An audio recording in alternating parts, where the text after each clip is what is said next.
Hola a todos, bienvenidos a la práctica número 5, sentidos especiales mediante la exploración de pares craneales, como parte del laboratorio de Fisiología 1 de manera virtual. Mi nombre es Alexis Sánchez y soy instructor del Departamento de Fisiología BOAP. Como objetivos tenemos valorar los nervios craneales clínicamente, diferenciar entre fibras nerviosas sensitivas y motoras que componen los nervios craneales, identificar una lesión en nervios craneales, relacionar el funcionamiento de las fibras nerviosas con la capacidad de respuesta motora y sensitiva.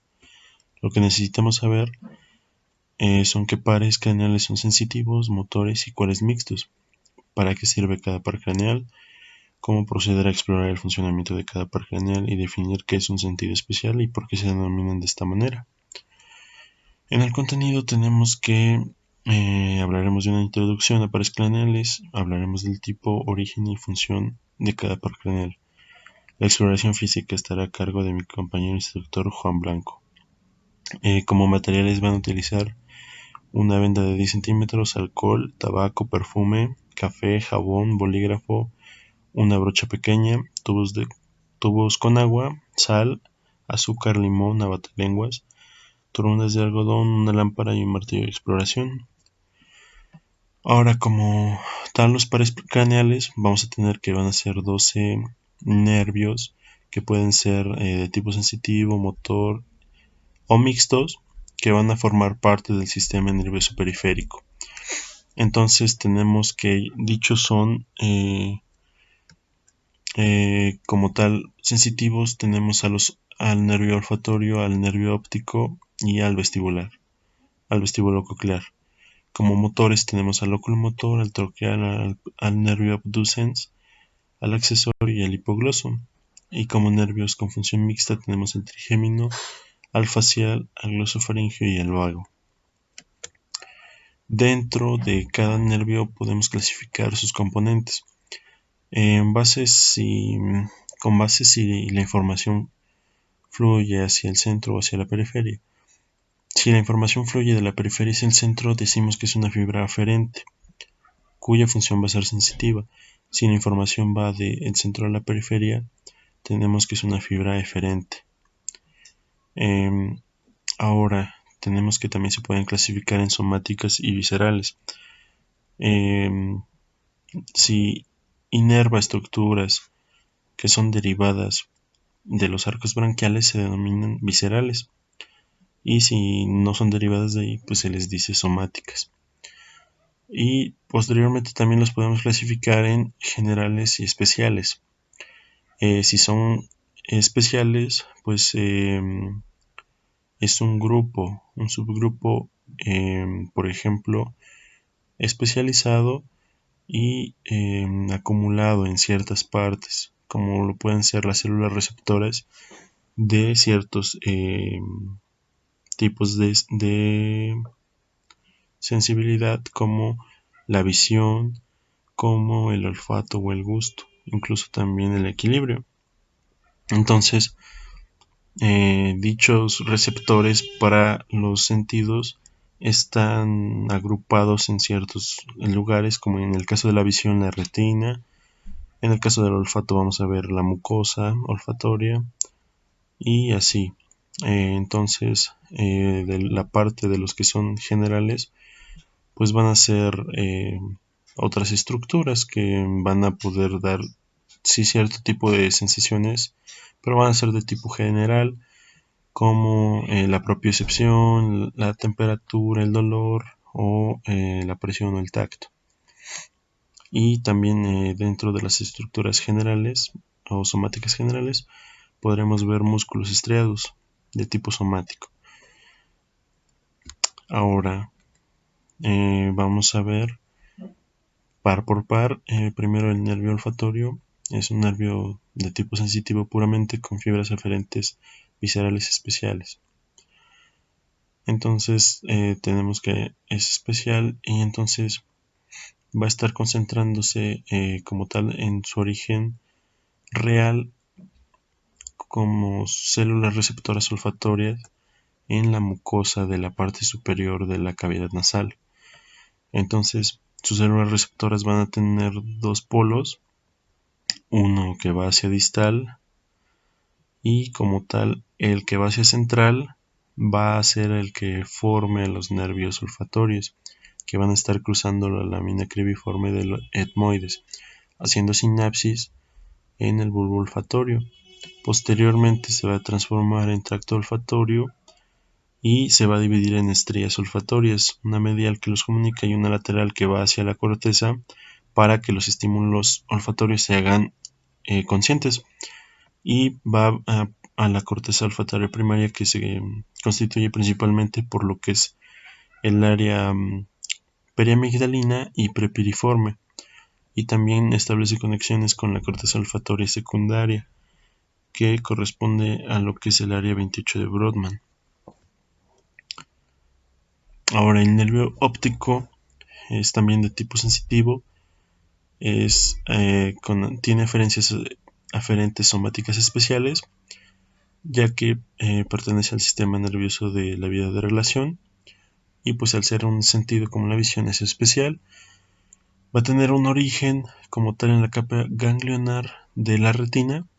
Entonces tenemos que aquí salen los nervios ópticos, se cruzan, formamos el quiasma óptico, luego formamos tractos ópticos que llegan al cuerpo geniculado lateral del tálamo y mandan proyecciones que llamamos radiaciones ópticas hacia la corteza para que se hagan conscientes los estímulos luminosos. Llegan a la corteza visual primaria que corresponde al área 17 de Brodmann, donde se forman las imágenes, y también llegan al área secundaria, que es el área 18 y 19, y entonces aquí va a estar implicada la visión cromática y el reconocimiento de objetos. Ahora hablaremos del oculomotor, que es un nervio motor puramente, cuyo origen está en dos núcleos: el núcleo motor principal que vemos aquí y el núcleo parasimpático accesorio o de Edinger-Westphal. Entonces estos dos núcleos mandan fibras.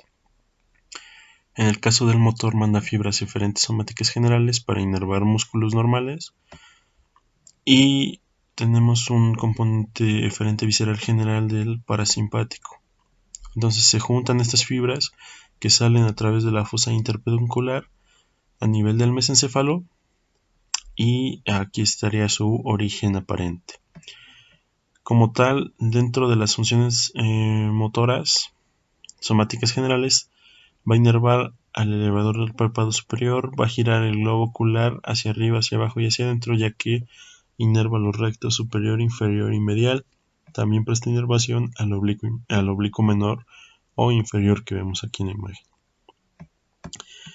Dentro de las eferencias viscerales generales, tenemos que se dan a partir del núcleo de Edinger-Westphal. Viene aquí el ramo parasimpático y se va a dar una sinapsis a nivel del ganglio ciliar, y posteriormente van a salir fibras postganglionares conocidas como el núcleo ciliar, el nervio ciliar corto o nervios ciliares cortos, que van a dar inervación al músculo constrictor de la pupila y al músculo ciliar.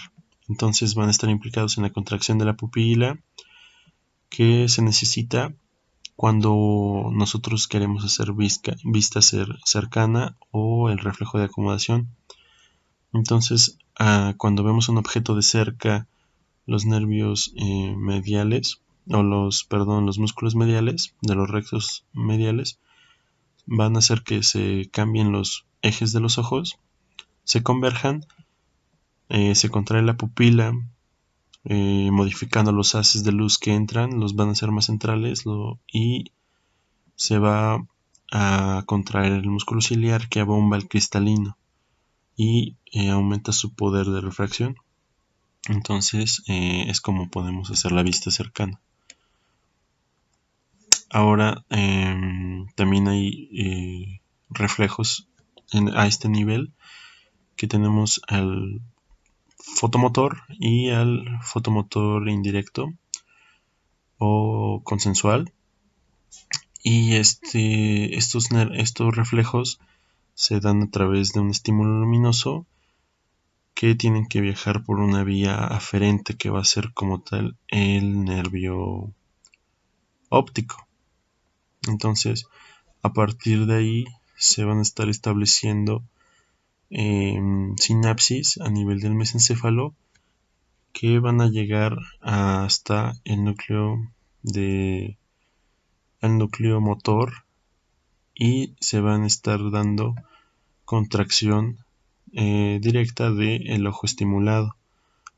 Ahora, en cuanto al reflejo consensuado o indirecto, tenemos que vamos a estar estimulando un ojo, y también el estímulo viaja a través del nervio óptico, se llega hasta el mesencéfalo, pero también se llega la información hacia los núcleos de Edinger-Westphal a ambos. Entonces, como se está llevando información a ambos, en este caso ambos ojos van a contraerse, ya que decíamos que las fibras eferentes viscerales generales del núcleo de Edinger-Westphal contraen la pupila, y entonces se presenta miosis en el ojo contralateral al ojo estimulado. ¿Okay? Entonces, dentro de lo que es el nervio troclear, tenemos que es un nervio de tipo motor, cuyo origen está en los núcleos trocleares, y lo peculiar va a ser que sus fibras se van a ir hacia posterior y van a estar saliendo por detrás del mesencéfalo, por debajo de los colículos inferiores. Ahora, como tal, van a prestar inervación a el músculo oblicuo superior o oblicuo mayor, y van a ayudar a girar el globo ocular hacia abajo y hacia afuera. Dentro del trigémino vamos a ver que tiene funciones mixtas y tiene núcleo sensitivo principal que está aquí a nivel del puente, un núcleo espinal que va desde el puente, cruza la médula oblongada y también segmentos superiores de la médula espinal, un núcleo mesencefálico a este nivel y un núcleo motor que estaría aquí detrás de ellos. Entonces, como tiene función sensitiva y motora, veremos primero la función sensitiva dada por sus diferentes ramos, que son el oftálmico, el maxilar y el mandibular, que prestan inervación sensitiva general a esta parte de la cabeza. Entonces, en el ramo oftálmico vemos que se da inervación a parte del cuero cabelludo, a la frente, los párpados superiores, al dorso de la nariz, la dura madre en la fosa craneal anterior, y va también a dar inervación a la mucosa de los senos paranasales y de la cavidad nasal. También vamos a ver que da inervación o da sensibilidad a la córnea y, por ejemplo, a la conjuntiva. Y cuando demos un estímulo hacia la córnea, este estímulo se va a transmitir a través de una vía aferente que es el ramo oftálmico, que llega al núcleo sensitivo del nervio trigémino, va a entrar a la protuberancia o puente y va a llegar al núcleo sensitivo principal, donde se va a estar dando la integración de nuestro estímulo y se va a tener que dar una respuesta a través del núcleo motor principal del nervio facial. Dicha respuesta va a viajar en una vía eferente hacia el músculo orbicular de los ojos y se va a contraer. Entonces, cuando se contrae, cerramos los ojos, y es lo que conocemos como reflejo corneal. Ahora, por la parte del ramo maxilar tenemos que inerva o presta sensibilidad general de tacto, dolor, temperatura de la mejilla aquí superior, en parte de lo que es el maxilar, la piel sobre el maxilar, los labios superiores, partes laterales de la nariz y parte de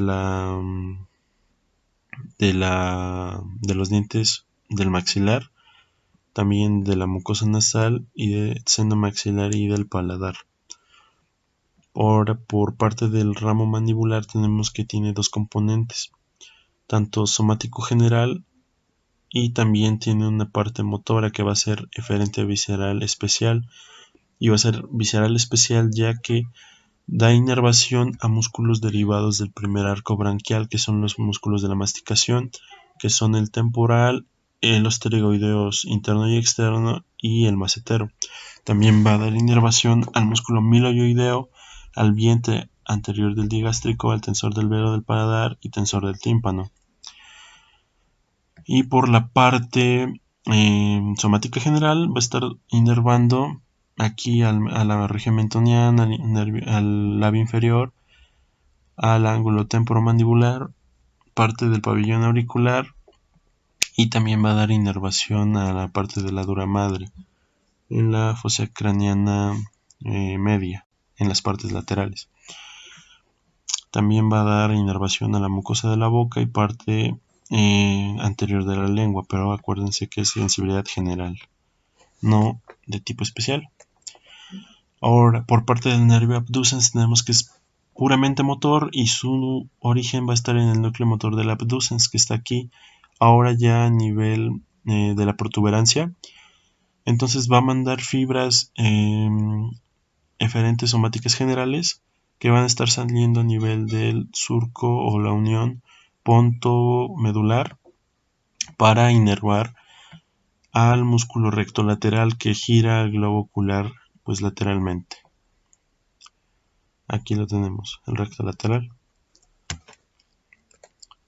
Ahora, como tal, el nervio facial lo vamos a estudiar como un nervio mixto, entonces, cuyo origen está en diferentes núcleos. Un núcleo motor principal, núcleos parasimpáticos que van a ser dorsales al motor principal, y núcleos sensitivos que son dorsales y laterales pues en referencia al núcleo parasimpático, los núcleos sensitivos.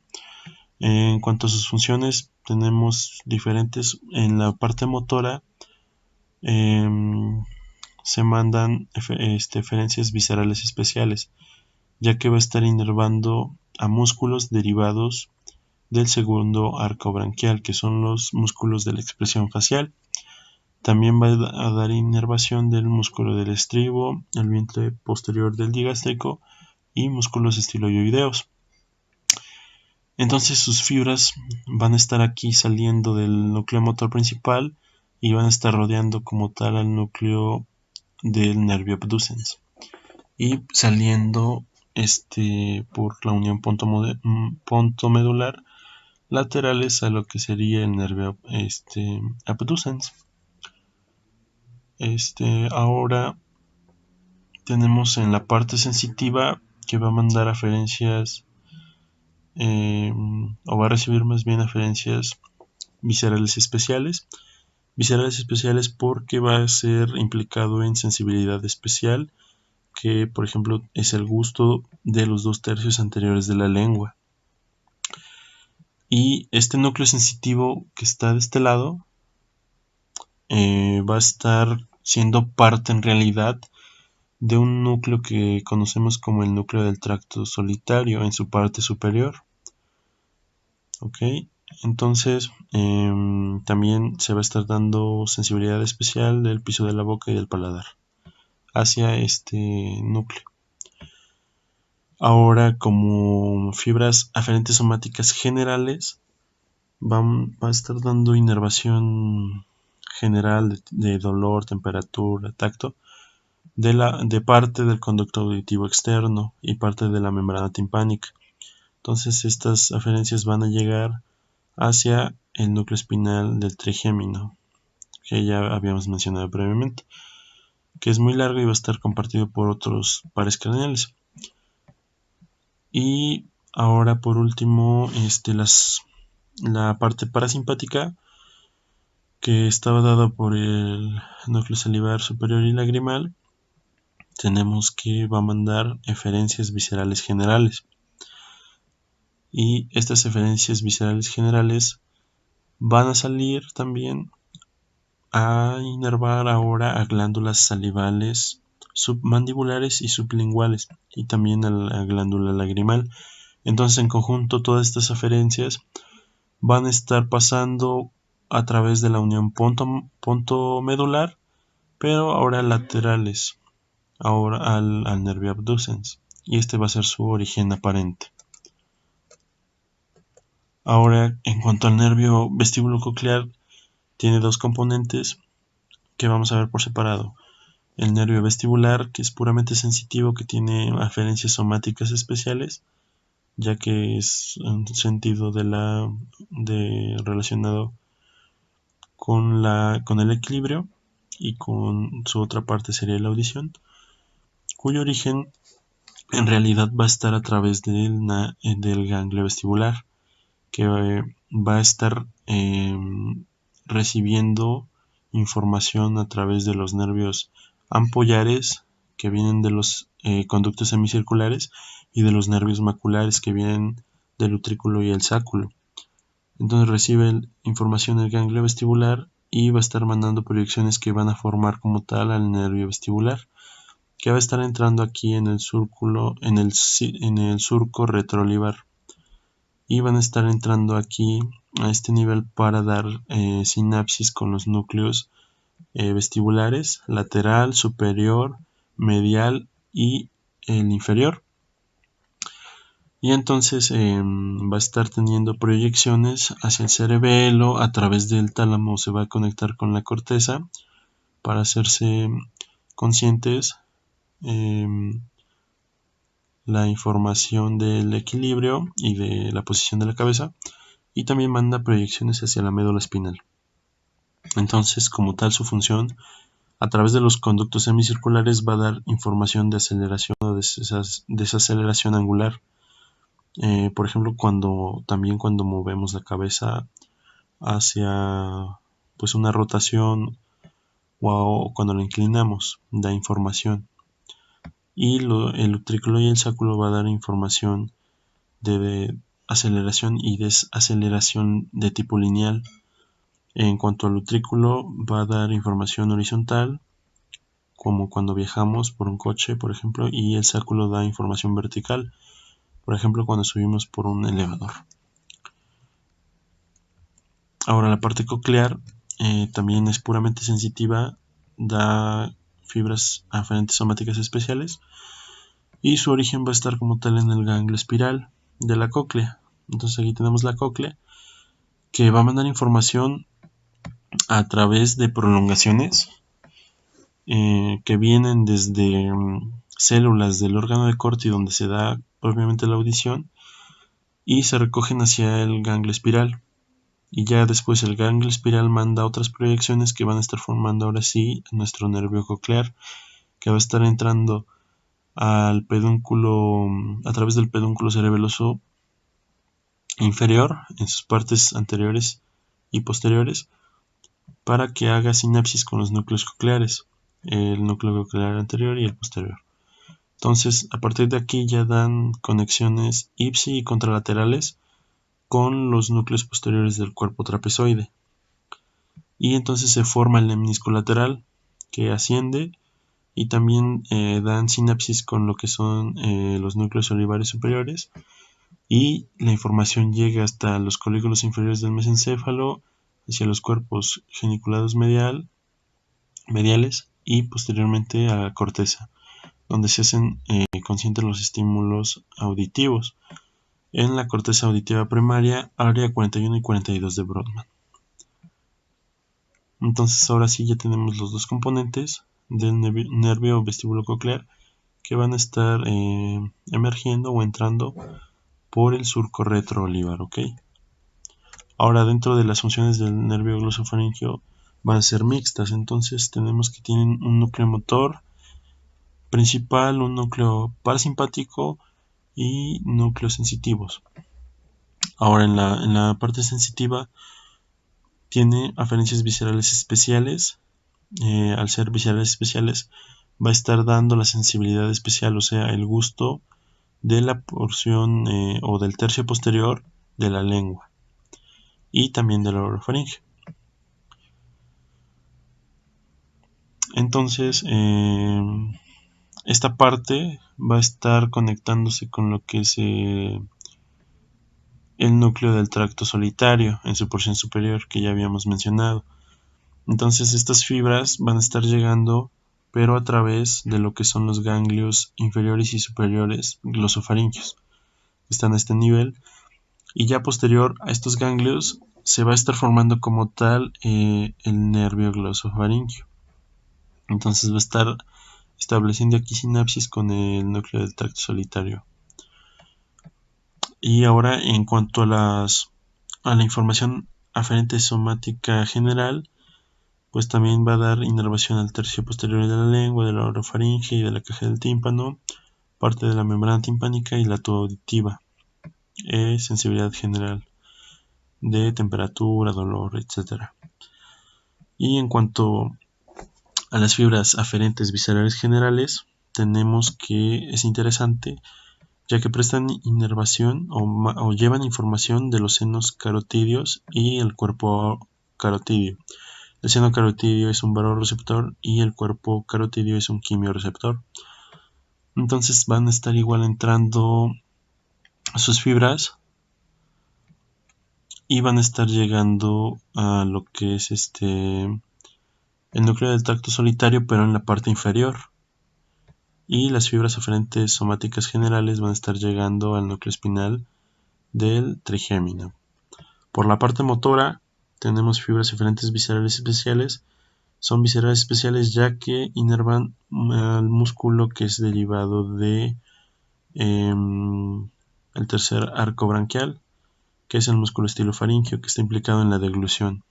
Entonces aquí de este núcleo se van las fibras, salen a través del surco retroolivar. Y en cuanto a la función parasimpática, de aquí del núcleo parasimpático salival inferior, tenemos que salen fibras eferentes viscerales generales que van al final a inervar a la glándula parótida, ¿ok? Por ahora entonces podemos ver al nervio vago, que también es un nervio mixto. Tiene un núcleo motor principal, tiene un núcleo parasimpático y núcleos, el núcleo parasimpático está aquí, y tiene núcleos sensitivos. Entonces, en cuanto a su función que tiene aferente visceral especial, va a dar sensibilidad gustativa en la epiglotis. Entonces, también lo mismo, su información aferente va a estar entrando a través de lo que son ganglios inferiores y superiores del nervio vago, que como tal van a ser los orígenes reales, estos ganglios. Y ya después de estos ganglios se va a formar como tal el nervio vago, que va a entrar también por el surco retroolivar. Ahora, en cuanto a las fibras aferentes somáticas generales, va a estar dando sensibilidad general a parte del conducto auditivo externo, a la laringe, al esófago superior y a la dura madre en la fosa craneal posterior. Entonces estas fibras somáticas generales van a estar entrando y van a dar sinapsis con el núcleo espinal del nervio trigeminal. También se comparte aquí con el vago este núcleo. Y por parte de las fibras aferentes viscerales generales, pues se va a estar dando información de los pulmones, de la tráquea, los bronquios, corazón, tubo digestivo desde pues parte del esófago, el estómago, intestino delgado, colon ascendente y colon transverso. También va a dar información del hígado, el vaso, el riñón y el páncreas. Va a dar información visceral. También va a mandar pues la información como de distensión de estas vísceras. Y en la parte motora tenemos que las fibras viscerales especiales van a ser como tal viscerales especiales porque inervan parte de los músculos derivados del cuarto y del sexto arco branquial, como músculos faringios, excepto al estilo faringio, músculos laringios y del tercio superior del esófago, que son todavía voluntarios, y también el músculo palatogloso. Se va a estar dando a través de este núcleo motor principal, y la parte eferente visceral general se va a estar dando a partir del núcleo parasimpático del vago, y se va a estar mandando estas eferencias hacia pulmones, corazón, grandes vasos torácicos y también el músculo liso de vísceras tóraco-abdominales. Entonces, gracias a estas fibras que se mandan, en el corazón, por ejemplo, se puede disminuir la frecuencia cardíaca gracias a la inervación parasimpática, y en cuanto a las vísceras, pues favorece la secreción de ácidos de los ácidos estomacales y también de ciertas hormonas. Y en cuanto al pulmón, causa broncoconstricción, por ejemplo. Entonces todas estas fibras van a estar saliendo aparentemente de el surco retroolivar. En cuanto al nervio 11 o accesorio, tenemos que es puramente motor, formado por una raíz craneal y una raíz espinal. Esta raíz espinal viene a través de los primeros segmentos de la médula de C1 a C5. Entonces vienen diferentes proyecciones de las astas ventrales que van a pasar uniéndose, y van a pasar a través de el foramen magno, se van a unir con su parte craneal, y esta parte espinal va a dar inervación de los músculos esternocleidomastoideo y el trapecio, y la parte craneal como tal va a ir a través del nervio vago, inervando músculos del paladar blando, excepto al tensor del velo del paladar, músculos de la faringe menos el estilo faringio y de la laringe, excepto por el cricotiroideo. Y pues aquí van a estar sus orígenes. También va a estar saliendo aparentemente del surco retroolivar. Y finalmente el hipogloso. Tenemos que es puramente motor con fibras eferentes somáticas generales, y su origen va a estar en el núcleo del nervio hipogloso, aquí a este nivel, y va a mandar sus fibras eferentes somáticas generales hacia los músculos extrínsecos y intrínsecos de la lengua, excepto por el palatogloso, y va a controlar su forma y el movimiento de la lengua. Y ahora este nervio va a tener un origen aparente a través de lo que es el surco preolivar. Y por ahora pues es todo en cuanto a la teoría de pares craneales. Hola, ¿qué tal? Mi nombre es Juan Blanco González, instructor de la Academia de Fisiología, y a continuación vamos a desarrollar la parte experimental de nuestra práctica 5. Para esto nosotros vamos a requerir de un paciente o un voluntario y ciertos materiales que a continuación les voy a nombrar. Y los materiales que nosotros vamos a requerir van a ser una venda, eh, alcohol, jabón, café, dos recipientes, uno para agua caliente y uno para agua fría. Traten de que estos recipientes sean un poco delgados para que nuestro paciente sea capaz de percibir la temperatura. Mm, Sal, azúcar, un poco de limón, una brocha y una lámpara de exploración, o en su defecto, pues un celular. Vamos a iniciar con el primer par o olfatorio, y para eso vamos a requerir de ciertos materiales como el café. También puede ser un poco de jabón y de alcohol. También podemos utilizar otros materiales como tabaco o perfume. Estos son materiales, tienen que tener un olor característico para que nuestro paciente lo pueda identificar fácilmente. Lo que vamos a hacer es que vamos a colocarle una venda al paciente y posteriormente él va a tener que identificar los olores. Bueno, una vez que ya colocamos a nuestro paciente en posición, vamos a acercar nuestros tres recipientes y él va a tener que identificar el olor. Vamos a empezar con este. ¿Puedes oler? Es jabón.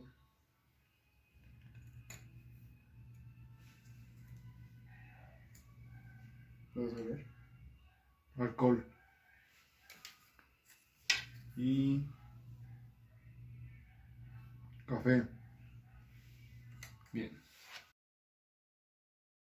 El segundo par o nervio óptico es un nervio totalmente sensitivo. Entre algunas de las funciones de este nervio están el poder identificar colores, formas y también la agudeza visual. Nosotros vamos a contar con diferentes métodos para evaluar la agudeza visual. Uno de ellos es a través de las tablas de Snellen.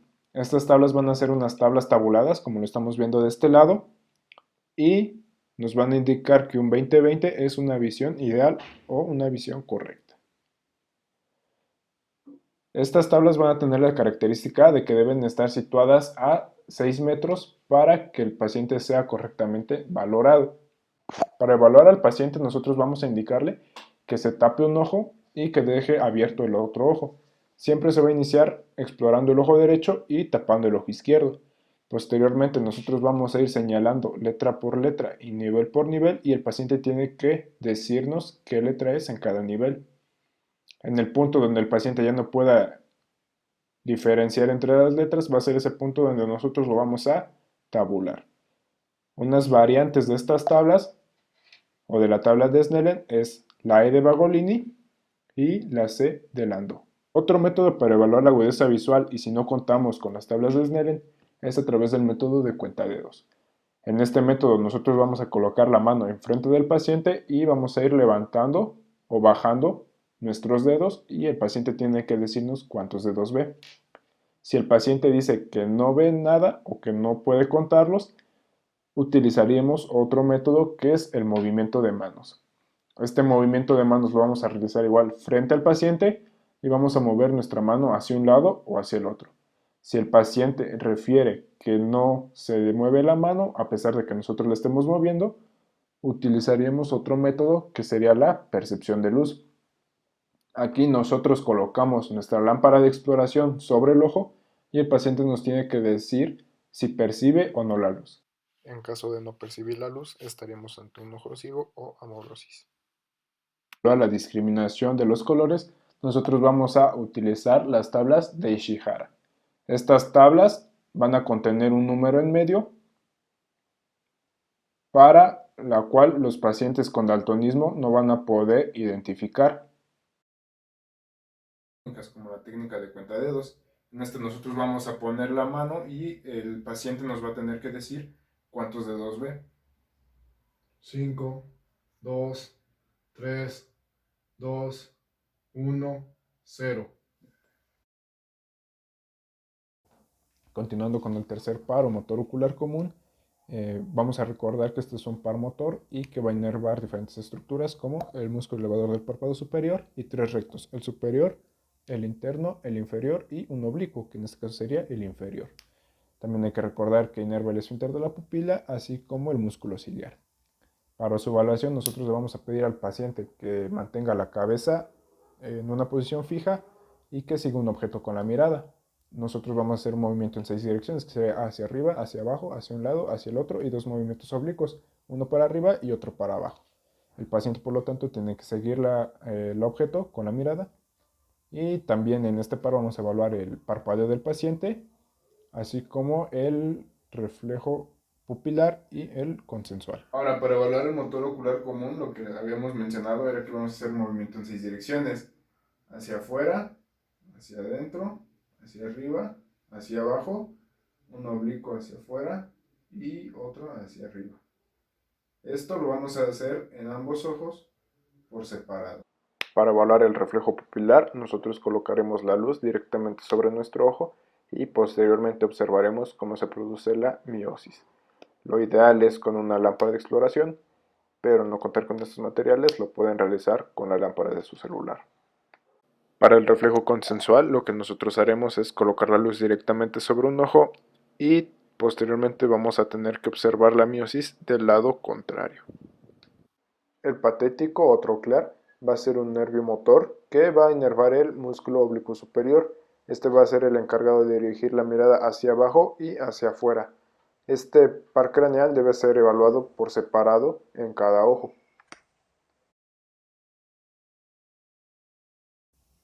En cuanto al nervio trigémino o quinto par.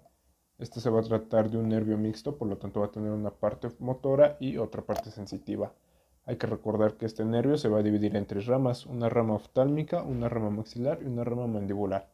La parte sensitiva se va a encontrar en las tres ramas, mientras que la parte motora se va a encontrar en la rama mandibular. Para evaluar a nuestro paciente, nosotros vamos a poder utilizar una brocha, un abatelenguas, en este caso yo tengo un martillo de exploración, y también nuestro paciente va a tener que ser capaz de diferenciar entre las temperaturas, ya sea caliente o fría. En este caso yo lo puse en recipientes delgados para que pudiera sentir mejor el paciente y así diferenciar las temperaturas. Continuando con el quinto par o el trigémino, ahora vamos a evaluar la función sensitiva. Y bueno, para eso vamos a utilizar ya sea una brocha, un abatelenguas, por este caso yo tengo el martillo de exploración, y nuestros frascos con agua caliente y con agua fría. Lo que vamos a hacer es que nosotros vamos a tocar al paciente en diferentes puntos y él va a tener que decirnos si siente o no el estímulo y de qué se trata. Es una brocha.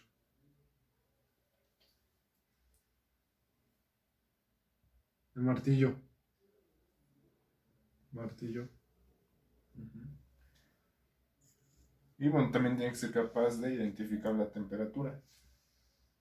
Caliente.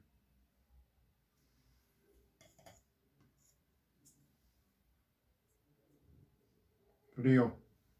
En cuanto a la función motora del trigémino, nosotros le podemos pedir al paciente que imite los movimientos de la masticación.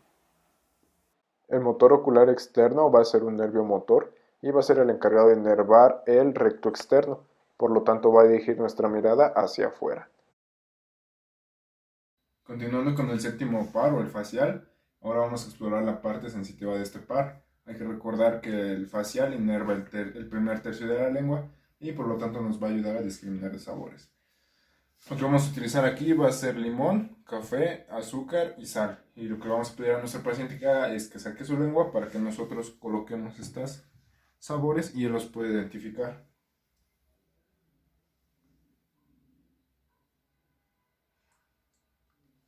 Limón. ¿No?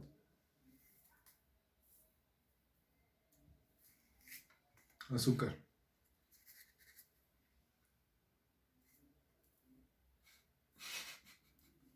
Café.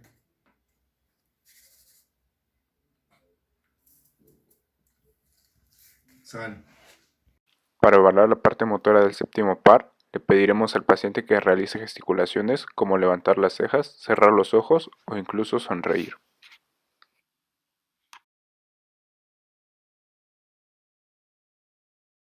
Continuando con el octavo par o vestíbulo coclear, este se va a tratar de un par sensitivo que va a estar compuesto por dos ramas, la vestibular y la coclear.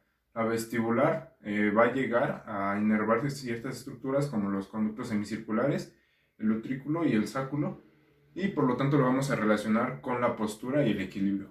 Mientras que la rama coclear nos va a ayudar a identificar los fenómenos acústicos. En este momento nosotros vamos a evaluar la rama coclear mediante el chasquido. Lo que nosotros vamos a hacer es que vamos a chasquear los dedos cerca del paciente y él va a tener que identificar de dónde proviene este estímulo.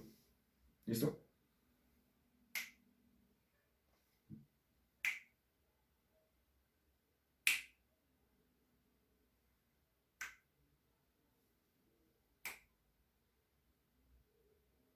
En cuanto a la rama vestibular, nosotros le vamos a pedir al paciente que camine hacia adelante y hacia atrás con los ojos cerrados. En cuanto a la función motora del glosofaringio, nosotros la vamos a poder evaluar tomando agua o deglutiendo saliva. La función sensitiva del glosofaringio será evaluada a través de la identificación de los sabores, pero en el tercio medio y posterior. El décimo par va a ser el encargado de inervar las estructuras de la laringe, así como algunas otras estructuras, y lo podemos evaluar mediante el bostezo o el reflejo nauseoso. Y también podrá ser evaluado mediante la capacidad de hablar del paciente, como en un trabalenguas. Rosa rizo reza en ruso reza rosa rizo. El onceavo par accesorio o espinal va a ser un par craneal motor que va a inervar el esternocleidomastoideo y al trapecio. Y la forma de evaluarlo es pedirle a nuestro paciente que haga movimientos de flexión, de extensión, de rotación, de inclinación del cuello, así como hacer una elevación y una depresión de los hombros. El 12º paro hipoglóso va a ser un nervio totalmente motor y este va a ser el encargado de inervar los músculos intrínsecos y extrínsecos de la lengua. A la exploración nosotros le vamos a pedir al paciente que realice movimientos con ella y también vamos a revisar la articulación de las palabras.